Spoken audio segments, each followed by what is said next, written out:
The great council chamber stretched high. Above the gathered delegates, thousands of species filled the floating platforms, their voices mixing into a strange symphony of sounds. Ambassador Tae-min stood at the human platform, his hands gripping the metal rail. He had given this same speech 17 times before. Each time the answer was the same.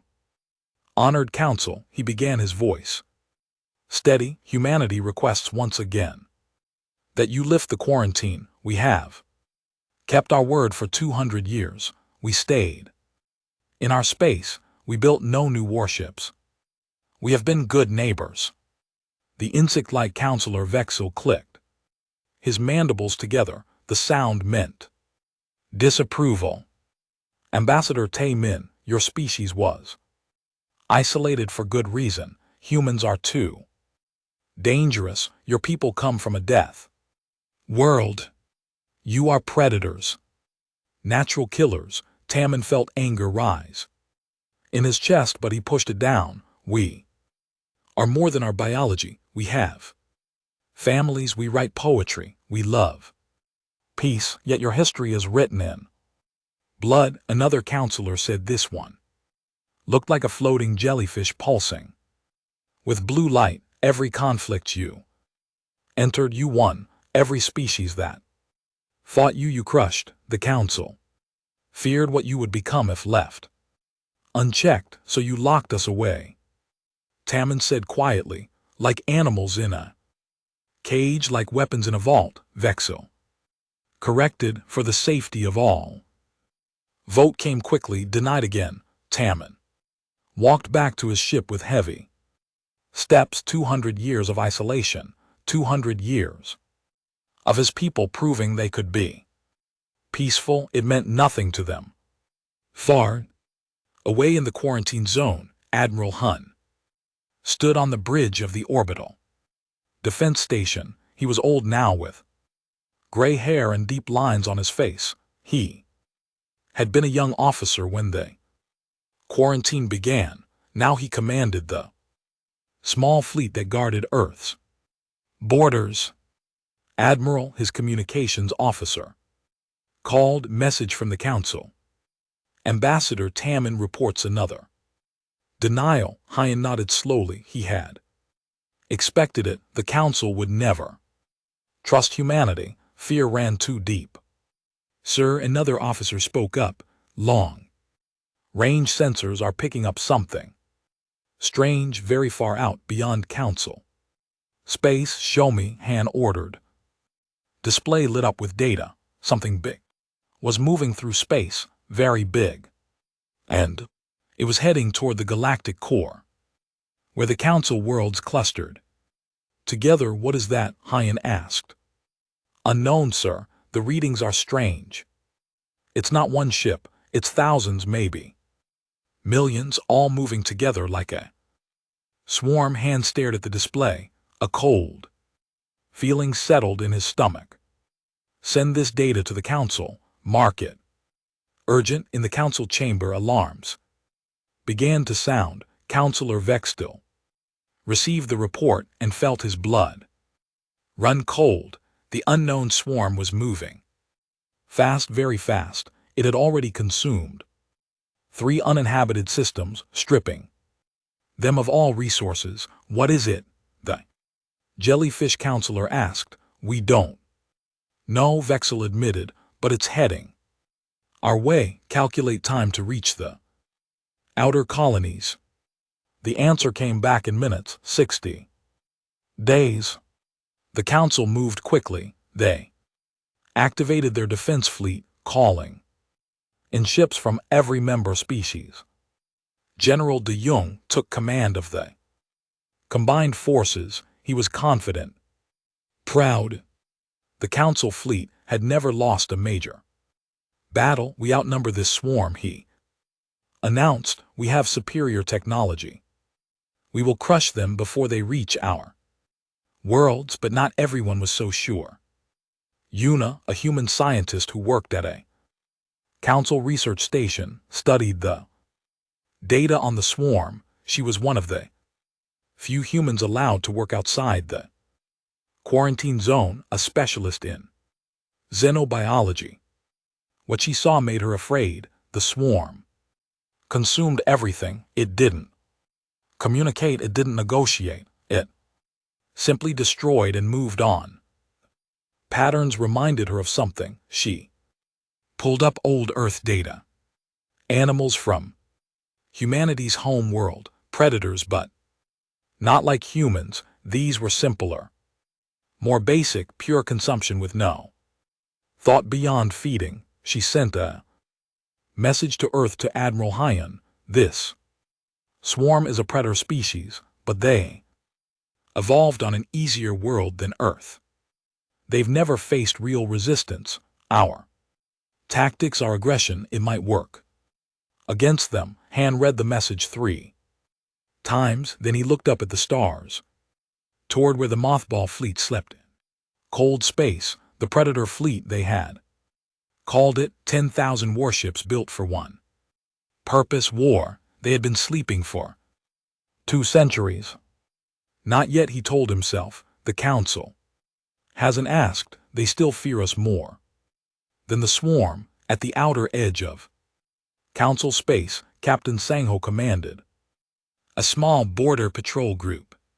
His ships were old, lightly armed. When the swarm arrived, his sensors screamed warnings. All ships, battle stations, he ordered. Send distress call to Council fleet. We'll buy them time. The swarm hit them like a wave of darkness. Ships that looked organic, grown rather than built. They moved in perfect coordination surrounding Sangho's small force. Fire everything, Sangho shouted. The human ships fought hard. They used every trick, every tactic, but there were too many enemies. One by one, Sangho's ships fell. His own vessel, the Defender, took hit after hit. Fires burned on every deck. Half his crew was dead or dying. Sir, we should retreat, his second officer said. No, Sangho said firmly. We hold here. Every minute we fight is another minute for people to evacuate the colonies. That's what humans do. We protect. The Defender died fighting, but Sangho's sacrifice bought time for 3 colony worlds to escape. Millions of lives saved by one small group of ships that refused to run. News of the battle reached the Council. General de Jong assembled his massive fleet and jumped to meet the swarm. He was certain of victory. He was wrong. The swarm tore through the Council fleet like it was nothing. Ships exploded. Escape pods scattered like seeds. General de Jong's flagship barely escaped, limping back to Council space with tales of horror. They can't be stopped, he reported, his confidence shattered. Our weapons barely hurt them.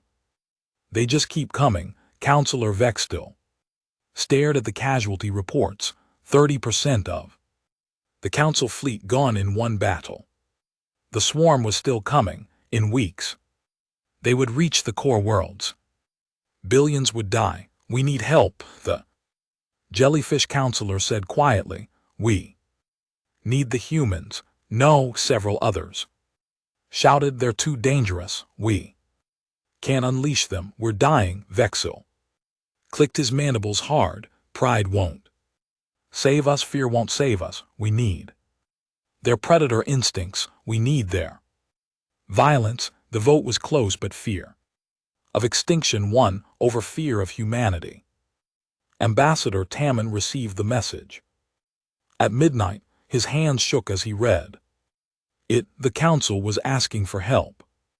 Minimal support they requested, just enough to slow the swarm. He sent the message to Earth immediately. Then he sat in his dark quarters and laughed. It was a bitter sound. 200 years they had begged for freedom.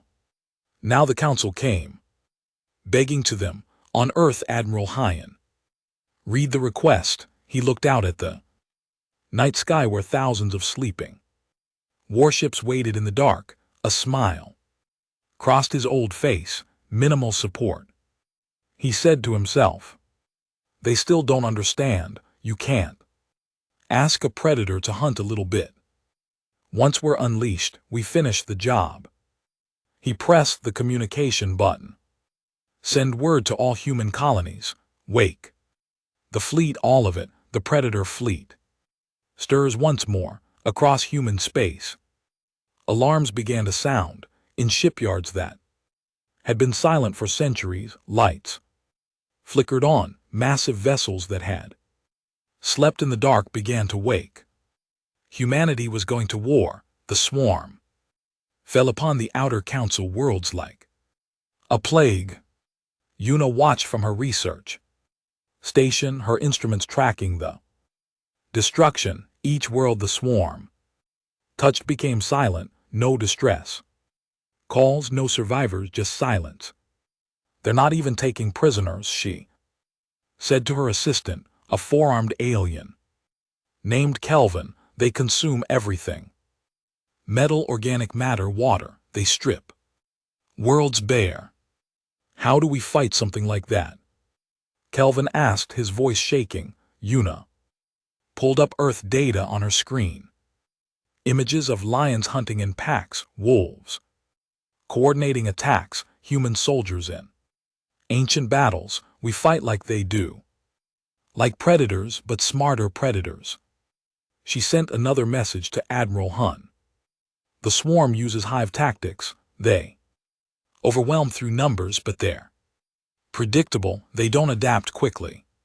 Human unpredictability could be the key." General de Jong didn't want to hear about human tactics. He was gathering what remained of the Council fleet for another attack, bigger this time, more ships, better coordination. "We failed because we underestimated them," he told his officers. "This time we bring overwhelming force." The Council fleet jumped into battle near a world called Thrace. 2 million people lived there, mostly farmers and artists. The swarm was already in orbit, beginning to harvest the planet. All ships attack formation, de Jong commanded. The Council fleet opened fire. Thousands of energy beams lit up space. Missiles streamed toward the swarm vessels. For a moment, it looked like it might work. Swarm ships exploded, debris scattered. Then the swarm responded. They came from everywhere, behind asteroids, from the planet's shadow, even from inside a nearby gas cloud. They had been waiting.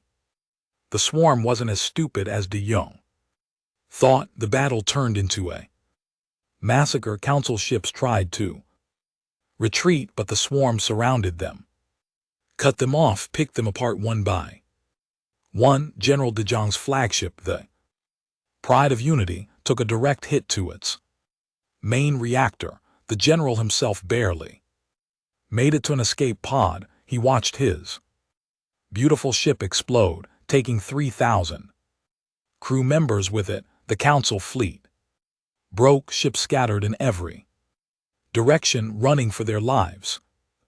Swarm let some escape. They didn't chase. They didn't need to. They had won. Thrace 5 fell silent 12 hours later. At the Council chamber, panic spread like fire. The remaining councilors shouted at each other, blamed each other. Some wanted to evacuate the core worlds. Others wanted to surrender, to negotiate. "They don't negotiate," Councilor Vexel shouted, his mandibles clicking rapidly. "They only consume. We have one choice left. The humans," the jellyfish councilor said quietly. "We already asked them for minimal support." Another argued. "What more can they do? We asked wrong." Vexel said he accessed the communication system. "Get me Admiral Hyan direct line now." The connection took a few minutes. When Han's face appeared on the screen, Vexel saw Something that surprised him, the old human admiral was smiling. "Counselor," Han said politely, "how can Earth help?" "The Council, we need more than minimal support," Vextel admitted. The words tasted bitter. "We need your full military strength. We need the Predator fleet." Hyan's smile didn't change. "The Predator fleet is already waking up, but I need something from you first. Name it anything. When this is over, the quarantine ends. Humanity rejoins the galactic community as equals. No more cages, no more fear. We fight for you.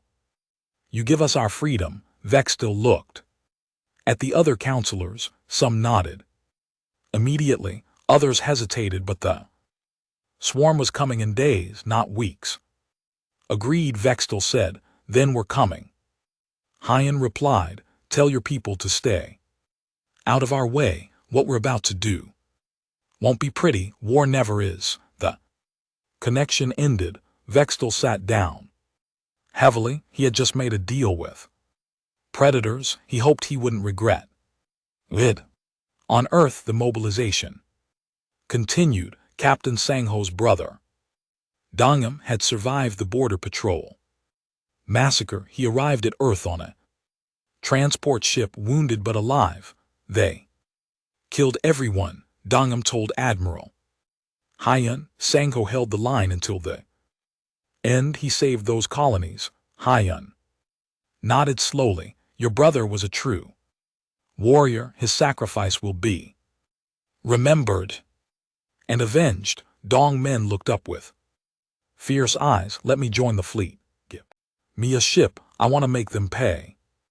"You're wounded. I can still fight." Hyan studied the young man. He saw the fire there, the anger, the need for revenge. Very human emotions. "Report to the medical bay. When you're cleared, you'll get your ship across the solar system." Shipyards blazed with activity. The mothball fleet was massive. Carriers that could launch 1,000 fighters, dreadnoughts with enough firepower to crack planets, stealth frigates designed to hide and strike without warning. Every ship had a Predator name: the shark, the tiger, the hawk, the wolf. Humanity had built them, knowing that someday they might need to hunt again. Yuna arrived on Earth 3 days after the Council's request. She went straight to military headquarters, where Admiral Hyan was coordinating the fleet activation. "I've analyzed the swarm thoroughly," she told him, spreading data across the table. "They're organic ships, grown, not built. They communicate through pheromones and electrical signals. They think as one mind. How do we kill them?" Hyan asked directly. "Target the larger vessels. They are the nodes, the ones coordinating the smaller ships. Kill enough nodes, and the swarm gets confused. Stupid, then you can pick them apart." "Good, you're coming with us. I need your expertise. I'm a scientist, not a soldier." "You're human," he uncorrected. "From a death world that makes you both." The first ships to wake were the carriers, the Apex, the Viper, the Raptor. Each one held thousands of small fighter craft. Captain Jiu stood on the bridge of the Apex, watching his crew work. He was young for a captain, only 35, but he came from a military family. His great-grandfather had commanded a cruiser before the quarantine. War was in his blood. "All fighters report ready," his second officer reported. "Good," Jiu said. "Start combat drills. I want every pilot sharp. We're going to hit the swarm hard and fast." The pilots were eager. Most had never seen real combat. They had trained in simulations, read about the old wars. Now they would write their own stories. One pilot, a young woman named Dawn, sat in her fighter cockpit running system checks. Her hands moved automatically. But her mind was elsewhere. Her father had died in the Border Patrol massacre. He had served under Captain Sangho.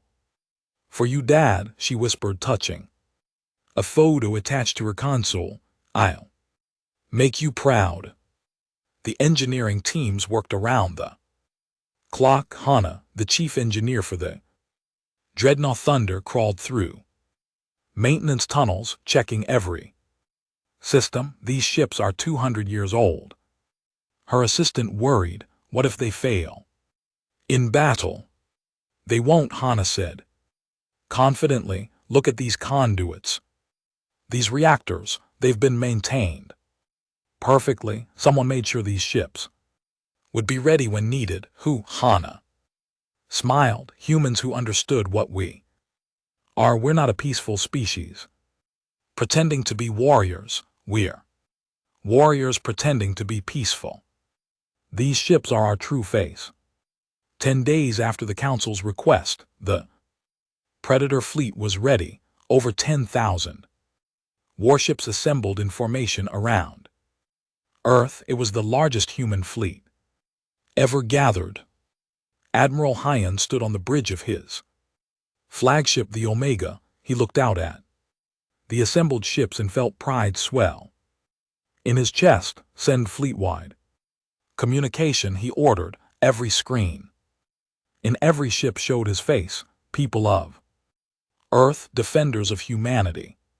For 200 years we have been caged, treated like monsters. Today we prove them right. Today we become the monsters that protect the innocent." The swarm thinks it's the apex predator. "Let's show them they're wrong. Let's show the galaxy what Deathworlders can do." Set course for Council space, maximum speed. It's time to hunt. 11,000 ships turned as one. Their engines burned bright and humanity went to war. The Predator fleet moved through space like a school of sharks, fast, silent, deadly. Captain Jaiwu stood on the bridge of the apex, watching the formation displays. Every ship held perfect position. 11,000 vessels moving as one. "How long until we reach Council space?" he asked. 6 hours, sir, the navigation officer replied. Jiwoo nodded. 6 hours, then the real work began.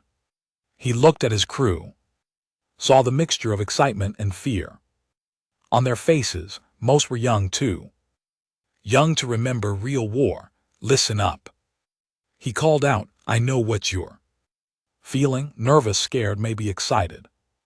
That's good. Fear keeps you sharp. But remember your training. Trust your shipmates. Trust yourself. We're not just fighting for humanity today. We're fighting for everyone the swarm has killed, everyone they're going to kill. If we don't stop them." A young ensign raised her hand. "Sir, what if we're not good enough?" The Council fleet had experience. They lost. The Council fleet fought like prey, Jiwoo answered.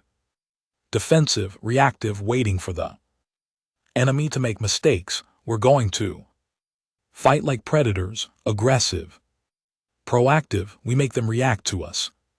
That's the difference. On the Dreadnought Thunder, Engineer Hana ran final checks on the main weapons. The ship's primary cannon could punch through a moon. It drew power directly from the reactor core, a dangerous design that Council species would never use. Too much risk, a visiting Council observer had once said years ago. If the weapon fails, it could destroy the whole ship. That's the point, a human engineer had replied. We build weapons that scare us too, makes us respect them. Hana activated the cannon's targeting system. It hummed to life. Ready to bring death, she smiled. Beautiful. Admiral Hyan reviewed battle plans in his command center. Yuna stood beside him, pointing at the swarm's projected positions. They'll be concentrated around the Council Capital World, she explained. It's the most populated, most resource-rich target. They can't resist. Good. Good, Hyan said. We want them. Concentrated, easier to kill. Council wants us to defend the planet. Hold the line, Hyan shook his head. We're not defenders, we're attackers. We're going to hit them first, hit them. Hard, keep hitting until they break. That's risky, we could lose a lot of ships. War is risk, he said calmly. Council tried to fight safe, tried to minimize casualties, that's why they lost. Sometimes you have to be willing to sacrifice to achieve victory. That's a lesson humans learned long ago. Yuna looked uncomfortable, but didn't argue. She understood the logic, even if she didn't like it. In the fighter bays of the carrier Raptor, Commander Jin Woo briefed his pilots. He was Dawn's squadron leader, a veteran who had actually seen combat during the quarantine's early years. The swarm fighters are fast but predictable, he explained, showing tactical displays. They attack in waves, coordinated, but they don't improvise, don't adapt. We do. Use that. How do we fight ships that don't care if they die? A pilot asked. By caring that we live, Jin Woo answered. They're drones, disposable, but we value each other. We cover our wingmates. We watch each other's backs. That's our advantage. They're parts of a machine. We're people. Dawn listened carefully. She wanted to ask about her father, about Captain Sangho, who had died at the border, but this wasn't the time. She would honor him by fighting well. The fleet dropped out of faster than light travel at the edge of Council space. Immediately, sensors detected the swarm. They were everywhere, thousands of ships surrounding the capital world. They're starting to land, the sensor operator reported, beginning planetary harvesting. Not for long, Admiral Hyan said. Fleet-wide order attack formation. Echo 7 carriers launch all fighters. Dreadnoughts weapons hot frig stealth mode. And flank positions execute. The Predator fleet transformed from a traveling formation into a battle formation. It happened in minutes, every ship moving with precision. Council observers on the capital world watched in amazement. Look at them move, Councillor Vextil said, his mandibles clicking rapidly. They're like a hunting pack, the jellyfish counselor finished. Coordinated, purposeful, deadly. The human fleet didn't slow down. They accelerated straight at the swarm. No hesitation, no caution, pure aggression. On the bridge of the apex, Captain Ju gave the order, launch all fighters, Alpha and Beta wings. You're with me, everyone else follow your assigned targets. Show them what Earth pilots can do. 3,000 fighters launched from the human carriers. They formed up into tight squadrons, each one led by an experienced pilot. The formation looked beautiful, deadly. Dawn felt her heart pound as her fighter left the launch bay. This was it, real combat. She checked her weapon systems, everything green. She touched her father's photo. One more time. Eagle Squadron form on me. Commander Jin Woo and LT Unk and GT's voice came through her headset. We're going for the big ones, the node ships. Copy that, Commander, Dawn replied. Along with 11 other pilots, the swarm detected the approaching fighters and responded. Thousands of their own small craft swarmed up to meet the humans. The two forces rushed toward each other at incredible speeds. Remember your training, Jin Woo called. Don't engage individually. Stay in formation. 3 seconds to contact. 2-1 break-in. Attack. The fighter formations exploded into chaos. Ship spun, dodged, fired. The swarm tried to overwhelm through numbers, sending waves of fighters at the humans, but the humans didn't fight. The way the council did, they didn't try to protect themselves first. They attacked even when it meant risk, even when it meant danger. De Yun locked onto a swarm fighter and fired. Her shots tore it apart. She didn't celebrate, already turning to the next target, then the next. Kill, move, kill. Move. The training took over. Dian on. You're 6, Jinwoo shouted. She twisted her fighter hard right. A swarm ship flashed past where she'd been. Jin Woo and LT Unk and GT's fighter swooped in and destroyed it. I owe you one, Commander. She said, just stay alive, that's payment enough. The larger human ships engaged the swarm's capital vessels. The Dreadnought Thunder fired its main cannon. The beam of pure energy crossed space in an instant and struck a swarm node ship. The alien vessel simply exploded, vaporized, target destroyed. Hana reported from engineering, cannon recharging 40 seconds, good shooting. The Thunder's captain said, find me another target. The frigate Ghost slipped through the swarm formation, invisible to their sensors. Its commander, an officer named Kyang, waited until they were deep inside enemy territory. Now he ordered quietly. The Ghost dropped its stealth field and opened fire at point-blank range. Torpedoes slammed into swarm ships before they could react. 6 vessels died in seconds. Then the Ghost disappeared again, its stealth field reactivating.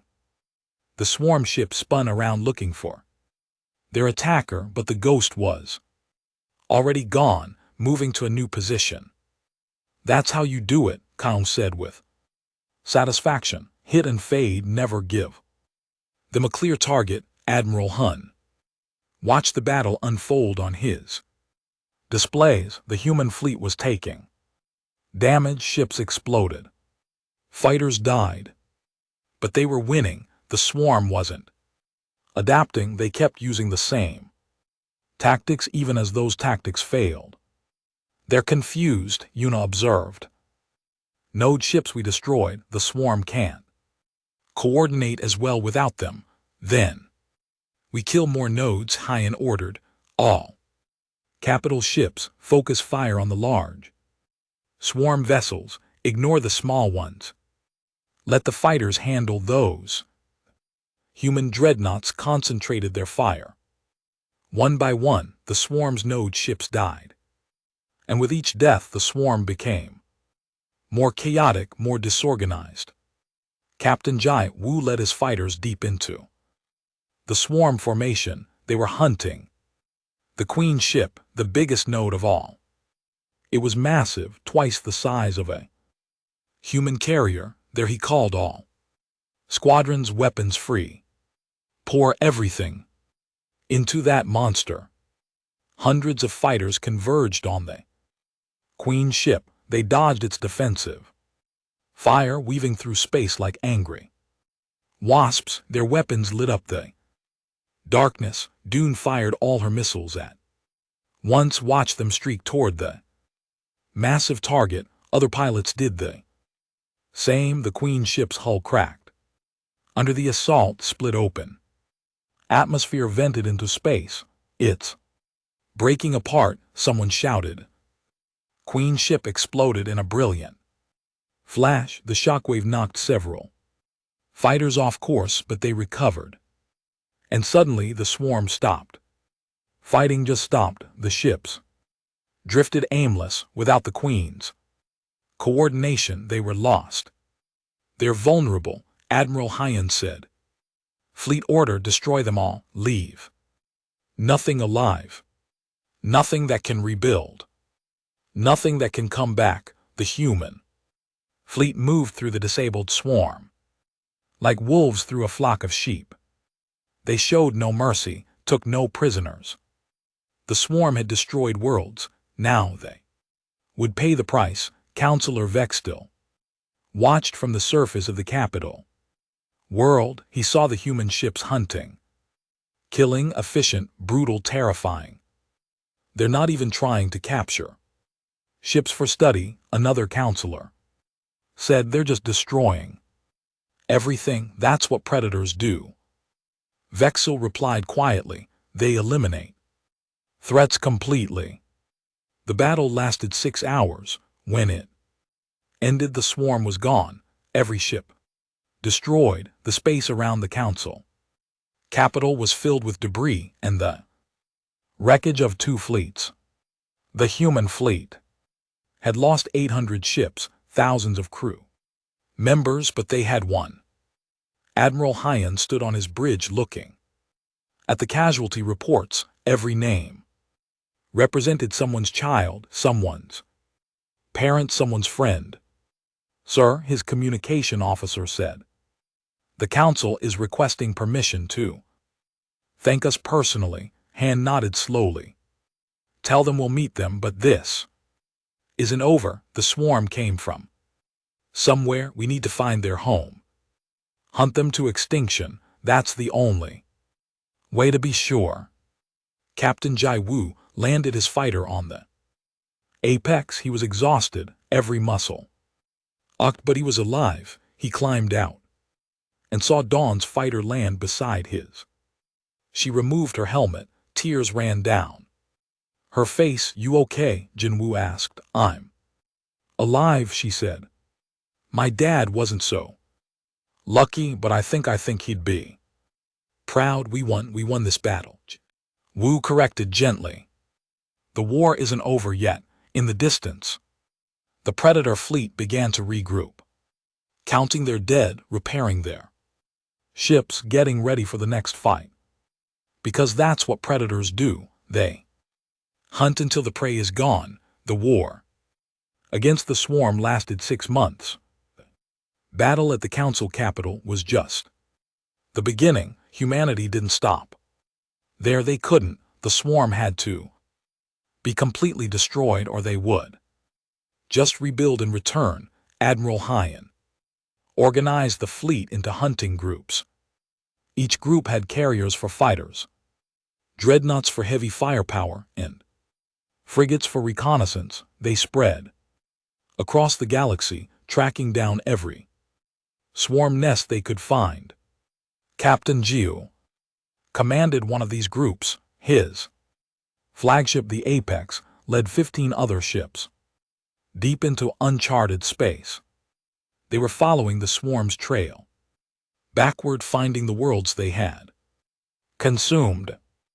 Another dead world, his sensor officer reported as they arrived at a new system. No life sign. The swarm stripped everything. Jiwoo looked at the gray, lifeless planet on his screen.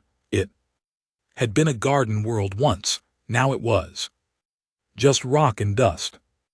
Market for future terraforming. Maybe someday we can bring it back to life. Sir, detecting swarm ships in the outer system. Looks like a harvesting operation. Battle stations, Jiu ordered calmly. Let's go introduce ourselves. The human ships accelerated toward the swarm vessels. There were maybe 100 enemy ships, all focused on stripping a large asteroid of its minerals. They didn't notice the humans until it was too late. All ships weapons free, Jiu commanded. Show them what happens when predators hunt. The human ships opened fire. The swarm tried to respond to organize a defense, but they were too slow. Within 30 minutes, every swarm vessel was destroyed. Any survivors? Jiu asked. Negative, sir. Total kill. Jiu nodded. It was brutal but necessary. The swarm had shown no mercy. They would receive none. Meanwhile, Pilot Dawn had become one of the most effective fighter pilots in the fleet. She flew with a combination of skill and controlled anger that made her dangerous. In 6 months she had destroyed 43 swarm ships personally. Commander Jin Woo watched her from the carrier's observation deck as she landed. After another mission, her fighter had scorch marks and several new dents, but she was alive. "You're taking too many risks," he told her as she walked past. "I'm getting results," she replied. "Dead pilots don't get results. You can't honor your father's memory if you're floating in space." Dunn stopped walking, turned to face him. "Every swarm ship I destroy means another family doesn't lose someone. That's how I honor him, by making sure others don't feel what I felt." Jin Woo understood. He'd lost people too. Everyone in the fleet had. But Dawoon's pain drove her harder than most. "Just remember," he said quietly, "revenge is a weapon, but it can hurt the person wielding it. Don't let it consume you." She nodded and walked away. Jin Woo hoped she was listening, but he knew how grief worked, how it could turn into something dark if you weren't careful. On the stealth frigate Ghost, Commander Kyo Yuang and his crew were performing their specialty, deep reconnaissance. They slipped into swarm controlled systems, mapped enemy positions, identified targets, then disappeared before anyone knew they were there. "Got something interesting," his sensor officer said. "Large concentration of swarm ships, really large, maybe 5,000 vessels." Kyo Yuang studied the data. "What are they doing?" "Looks like they're building something, a structure of some kind, very big. Transmit this to Admiral Heian. We need to know what that is." The data reached the Admiral's flagship 3 hours later. Yuna studied it carefully, running analysis after analysis. "It's a hive," she finally announced. "A breeding facility. They're trying to rebuild their numbers." Admiral Heian looked at the structure on the display. It was massive, easily the size of a small moon. "How long until it's operational?" "Maybe 2 weeks. If it becomes active, it could produce thousands of swarm ships per day. Then we destroy it now, before that happens." Heian activated fleet-wide communications. "All hunting groups converge on these coordinates. Maximum speed. We have a priority target." For the first time in months, the entire Predator fleet came together, over 9,000 ships, all heading toward the swarm's hive structure. They had lost ships in the campaign, but they had also learned, adapted, become even more effective. The swarm detected the approaching human fleet and responded.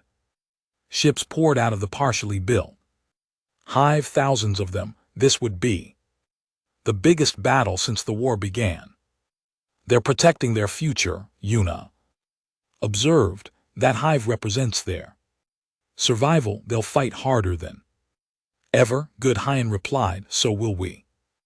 The two fleets met in the empty space between star systems. No planets to protect, no civilians to evacuate, just pure combat, predator against predator. Captain Jiu led the first carrier wave.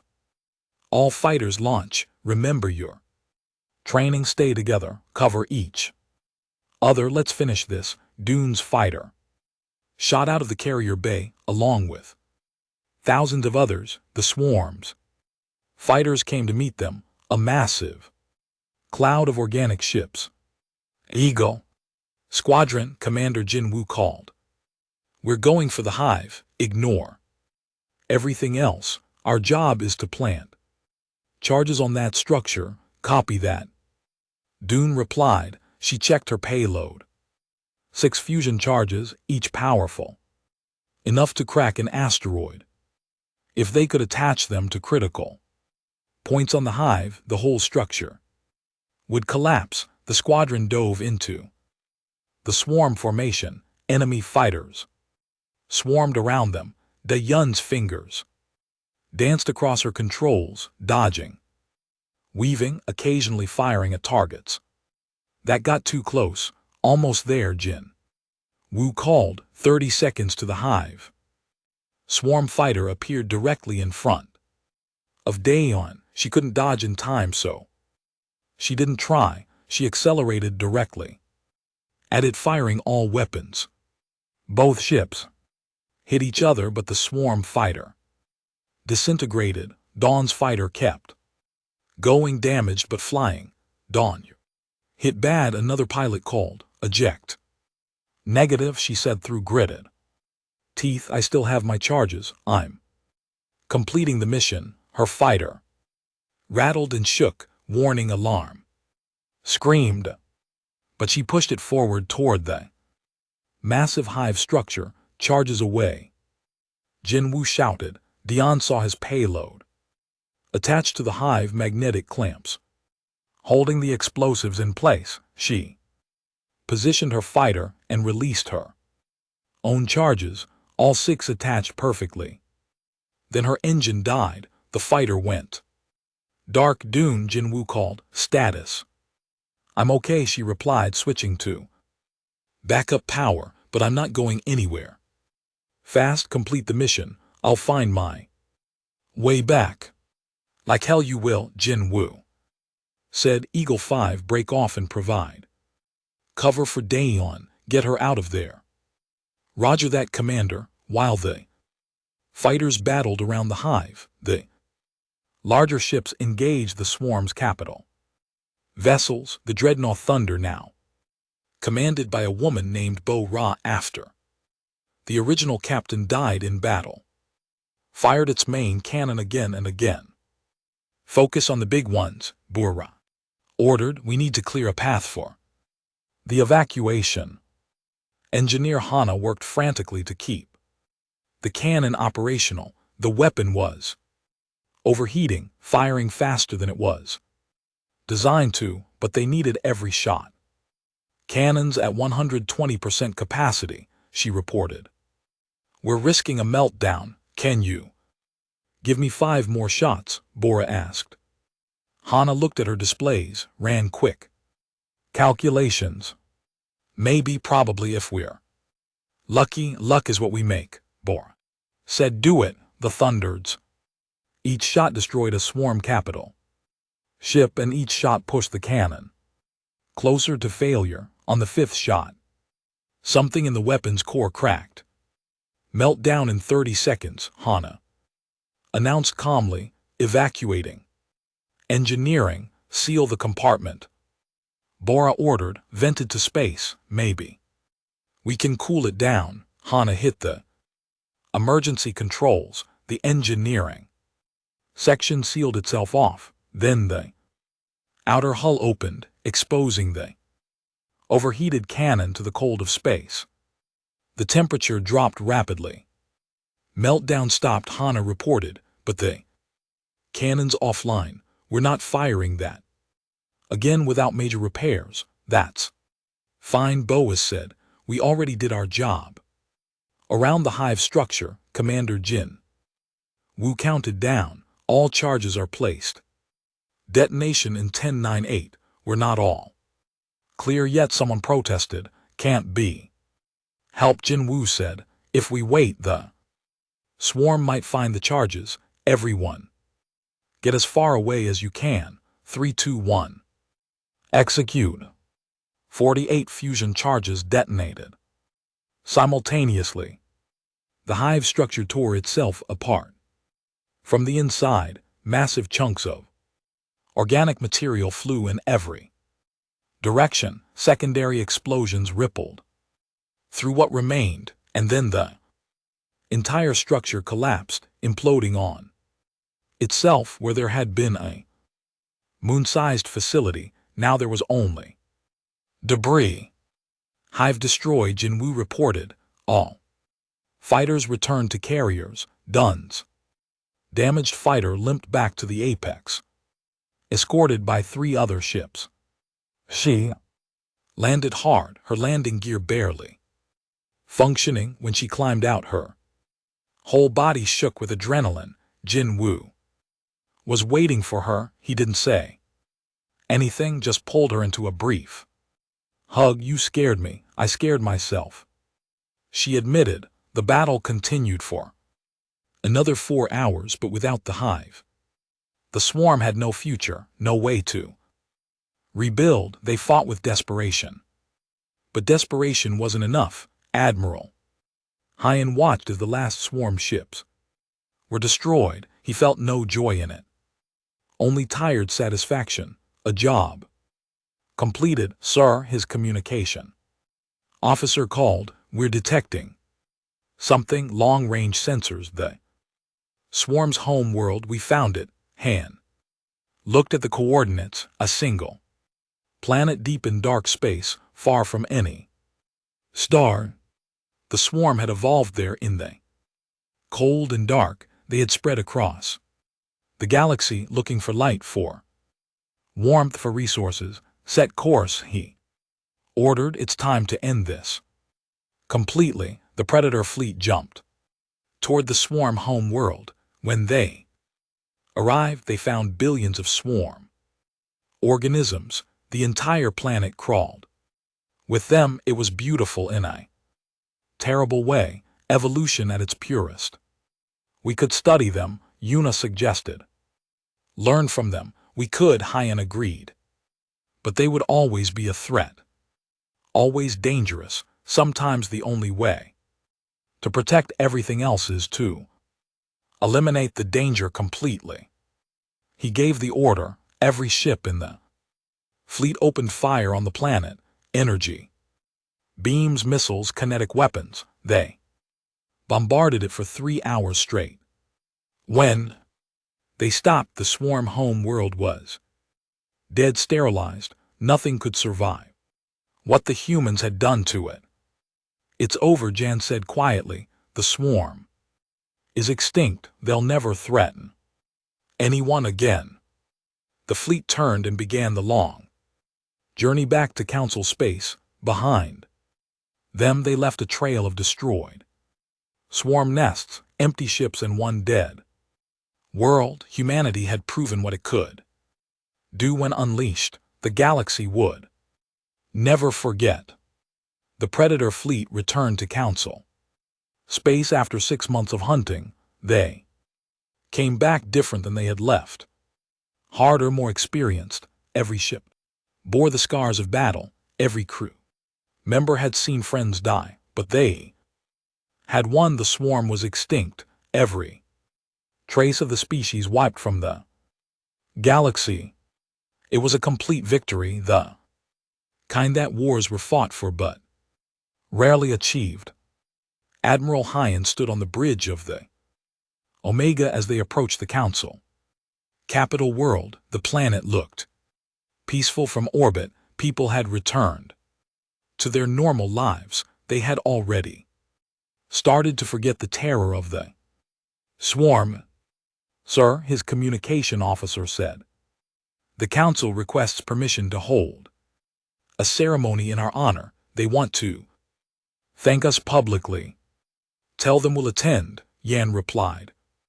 But make it clear this isn't just a celebration. We need to discuss the future, their promise to end the quarantine. On the surface, Counselor Vextil prepared for the arrival of the human fleet. He stood in the grand chamber, looking at the new monument being built. It showed a human soldier standing guard, protecting smaller figures representing the Council species. Do you think this is wise? The Jellyfish Counselor asked, honoring them so publicly. Some members are already afraid of what we've unleashed.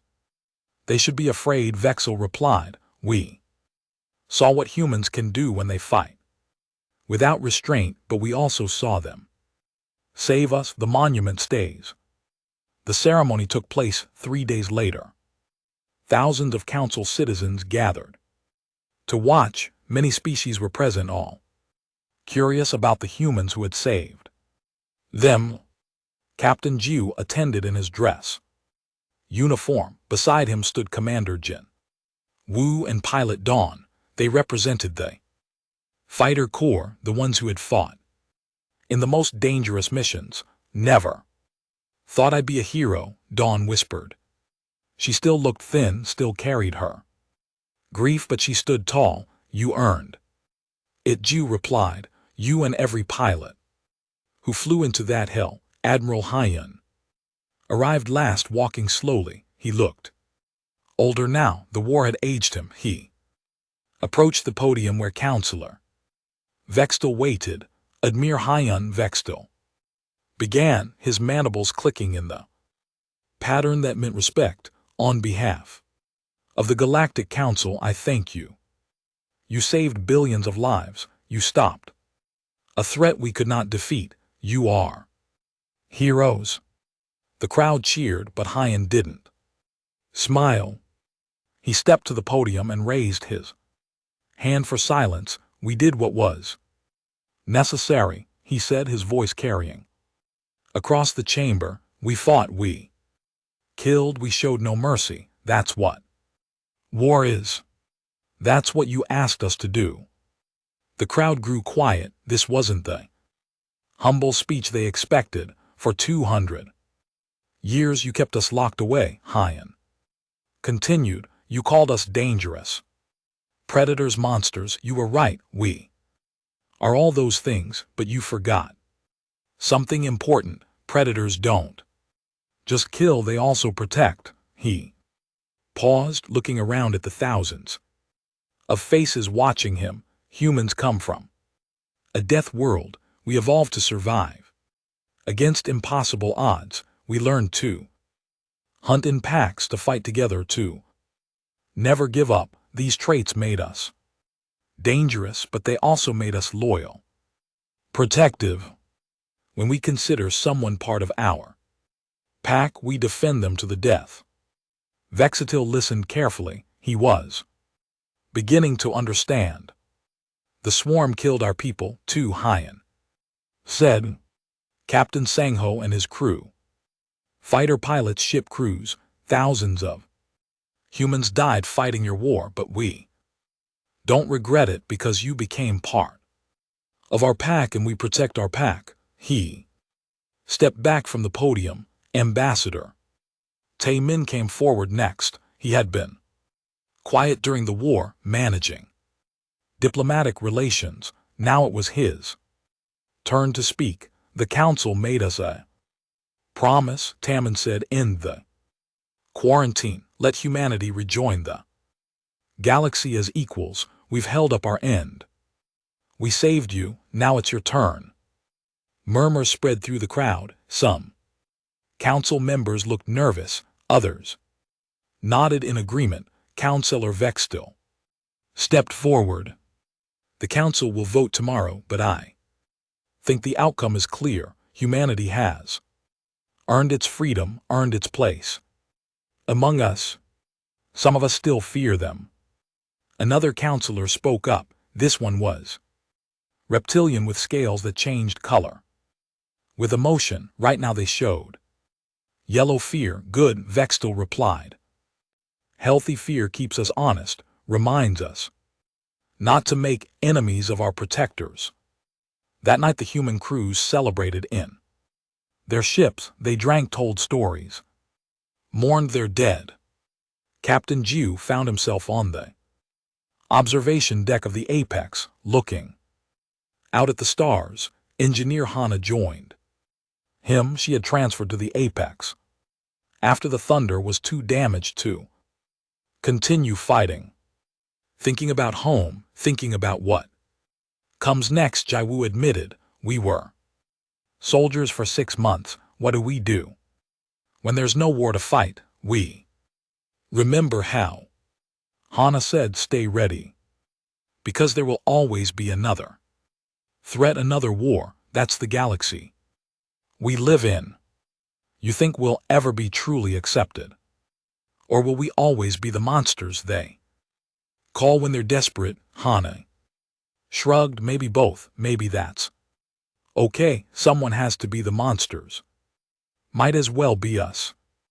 De spent the night at her father's memorial, she had placed a small plaque on the apex's wall along with hundreds of others honoring the dead. She touched his name gently. "We won, Dad," she whispered. "The swarm is gone and I'm still here, still fighting just like you taught me." Commander Jinwoo found her there. "You should be celebrating with the others."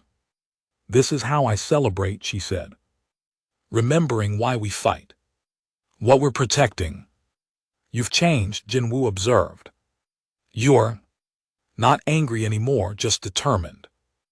The anger burned out somewhere around the 50th mission, Dawn admitted. "What's left is purpose, understanding. I know what I am now, what humans are, and I'm okay with it." The next day the council convened for the vote. The chamber was packed, every species sent representatives. The tension was thick enough to cut.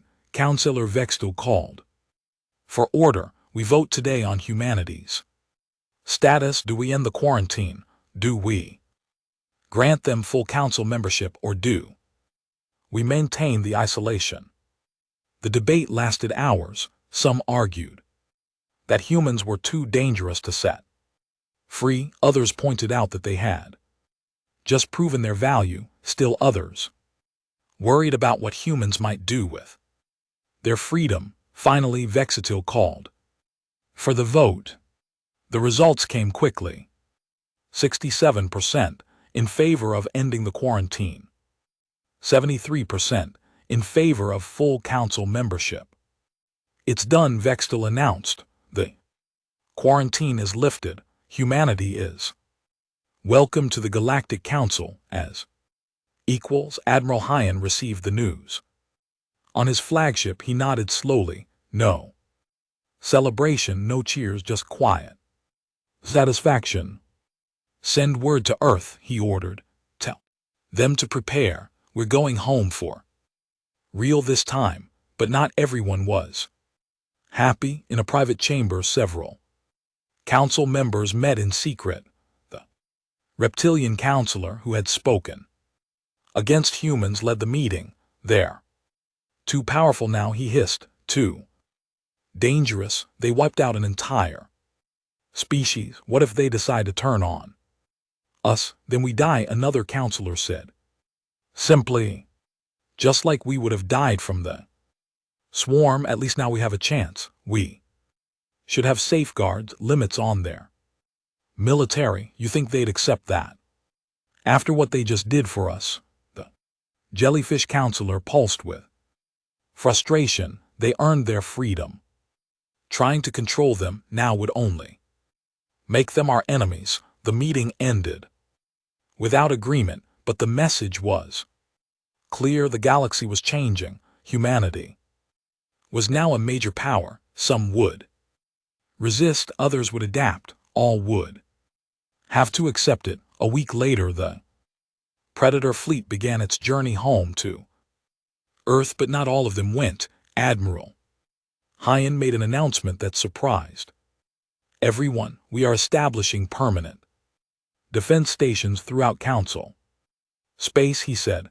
"Volunteer crews will man them. Our job is to protect now, to make sure nothing like the swarm ever threatens the galaxy again." Captain Jiu volunteered immediately. So did Dawn. So did thousands of others. They had found their purpose in the war. They weren't ready to give it up. Engineer Hana chose to return to Earth. "Someone has to teach the next generation," she explained, "how to maintain these ships, how to be ready. I can do more good there." Fleet split. Half went home, half stayed. Those who remained formed the core of a new organization, the Council Defense Force, led by humans but open to all species. Ambassador Tae Min stood on the council world, watching human ships patrol the skies. He thought about the past 200 years, the isolation, the fear, the prejudice. Was it worth it? Yuna asked, standing beside him. She had chosen to stay as Well, continuing her research. The quarantine, no, it was wrong from the start, but maybe we needed it. Maybe humanity needed those 200 years to prove we could control ourselves, to show we're more than just our instincts. And are we? Tammin smiled. We're still predators, still dangerous. But now the galaxy knows we're there. Predators, their danger, and that makes all the difference on Earth. Admiral Hyan finally returned home. He was met with parades and celebrations.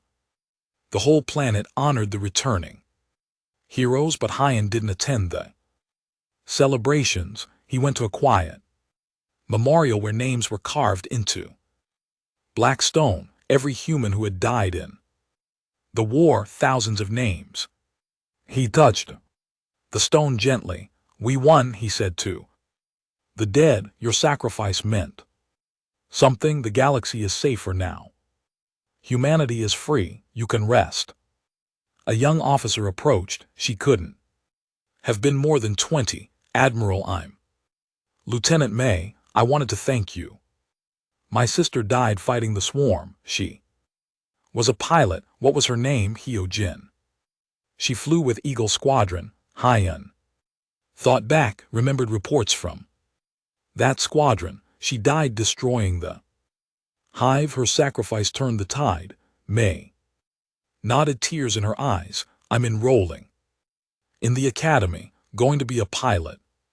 Too, someone has to carry on. That's good, Hyan said. We always need new pilots, new soldiers. The galaxy isn't safe yet. It never will be, but will be ready. May saluted and left.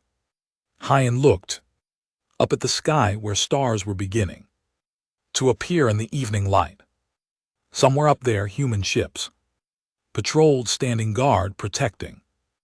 The council had seen the day the predator fleet stirred. They had witnessed humanity unleashed, watched as Deathworlders did what they did best. Hunt, but more importantly, they had learned what it meant to have predators on their side, to be protected by the monsters they had feared. The galaxy was changing. Old fears were giving way to new alliances, and at the center of it all stood humanity, no longer caged, no longer feared without purpose. The predators were free, and they had chosen to protect rather than destroy. That choice would define the galaxy for centuries to come. Admiral Hyan smiled as he walked away from the memorial. The war was over, his duty was done, but humanity's story was just beginning. The stars waited, and humans were finally free to reach them.